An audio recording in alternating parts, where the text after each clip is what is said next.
ಅನಾಮಿಕ ವ್ಯಕ್ತಿ ಇದಾರಲ್ಲ, ಅನಾಮಿಕ ವ್ಯಕ್ತಿ ಯಾರು ಅನ್ನೋದು ಒಂದು, ಮತ್ತೆ ಆತ ತೋರಿಸಿರೋ ಪಾಯಿಂಟ್ ಅಲ್ಲಿ ಕೇವಲ ಒಂದ್ ಕಡೆ ಏನೋ ಸಿಕ್ಕಿದೆ, ಒಂದ್ ಕಡೆ ಅಥವಾ 2 ಕಡೆ ಸಿಕ್ಕಿರ್ಬೋದು. ಸೊ ಯಾವುದೇ ರೀತಿಯಲ್ಲೂ ಕೂಡ ಸಿಗ್ತಾ ಇಲ್ಲ. ಅಂದ್ರೆ ಈ ಜಿಲ್ಲಾಡಳಿತಕ್ಕೆ ಒಂದ್ ಕಡೆ ಖರ್ಚು, ಮತ್ತೊಂದ್ ಕಡೆ ಈ ಅಪಪ್ರಚಾರಕ್ಕೆ ನಾವು ಬ್ರೇಕ್ ಬೀಳುತ್ತೆ. ಅಲ್ಲ, ಜಿಲ್ಲಾಡಳಿತ ಖರ್ಚಿಗಿಂತ ಕೋರ್ಟಿಂದ ಆದೇಶ ಬಂದಾಗ ಏನು ಮಾಡ್ತೀರಿ ಹೇಳಿ? ನೀವೇ ಒಂದು ಕೋರ್ಟಿಂದ ಆದೇಶ ತಂದಾಗ ಕೋರ್ಟ್ ಆದೇಶ ಮಾಡೋ ಸರ್ಕಾರಗಳು ಏನು ಮಾಡ್ತೀವಿ, ನಾವೇನು ಮಾಡೋಕ್ಕಾಗತ್ತೆ?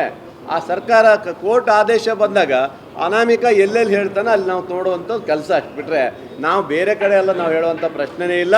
ಖಂಡಿತವಾಗಿಯೂ ಇದು ಕೊನೆ ಹಂತದಲ್ಲಿ ಬರುತ್ತೆ ಅನ್ನೋದು ನಮ್ಗೆ. 20 ಅಡಿ ಆಳ ತನಕ ನೀವು ಗುಂಡಿ ತೆಗೆದಿರಿ. ಯಾರು ಮನುಷ್ಯ 20 ಅಡಿ ಆಳ ತನಕ ಉಳ್ತಾರೆ ನಂಬಿಕೆ ಇದೆ. ಅಟ್ಲೀಸ್ಟ್ SIT ಅದನ್ನಾರು ಮಾಡ್ಬೇಕಲ್ಲ, ಅವ್ರು ಹೇಳ್ದಂಗೆ. ಸರ್, ಏನು ಮಾಡೋಕ್ಕಾಗತ್ತಲ್ಲ ನೋಡಿ. ಅವನು ಅನಾಮಿಕ ಏನು ಹೇಳಿದ ಅದು ಮಾಡಿದ್ದಾರೆ. ಅವನು ಯಾವ ಥರ ಬಂದ್ ಮಾಡಿದಾನೋ ಗೊತ್ತಿಲ್ಲ. ಒಟ್ಟು ಅವನು ಸರಿ ಇದ್ದಾನೋ ಸರಿ ಇಲ್ಲೋ ಗೊತ್ತಿಲ್ಲ. ಕೋರ್ಟ್ ಆದೇಶ ಕೊಟ್ಟಿದ್ದಾರೆ, ಅದ್ರ ಬಗ್ಗೆ ನಾನು ಮಾತಾಡೋಕ್ಕಾಗಲ್ಲ.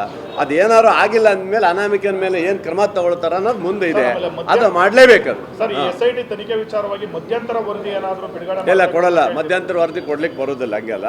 ಅದನ್ನು ಕ್ಲಿಯರ್ ಮಾಡಿಬಿಟ್ಟು ಮಾನ್ಯ ಮುಖ್ಯಮಂತ್ರಿಗಳು ಇಲ್ಲೇ ವರದಿಯನ್ನು ಮಾಡಿಸ್ತಾರೆ. ಇನ್ನೂ ಏನಾದರೂ ಅಗಿಯುವಂಥ ಚಾನ್ಸಸ್ ಇದೆಯಾ? ಇಲ್ಲ, ಆ ಥರ ಏನು ಕಾಣ್ತಾ ಇಲ್ಲ. ಬಹುಶಃ ಮುಗ್ದಂಗೆ ಬಹುಶಃ ಲಾಸ್ಟ್ 13 ಇರಬೇಕೇನಾದ್ರು, ಅದಕ್ಕೆ ಲಾಸ್ಟು ಅಂತ ಹೇಳ್ತಿದ್ರು ಅಷ್ಟೇ. ಅಲ್ಲ ಸರ್.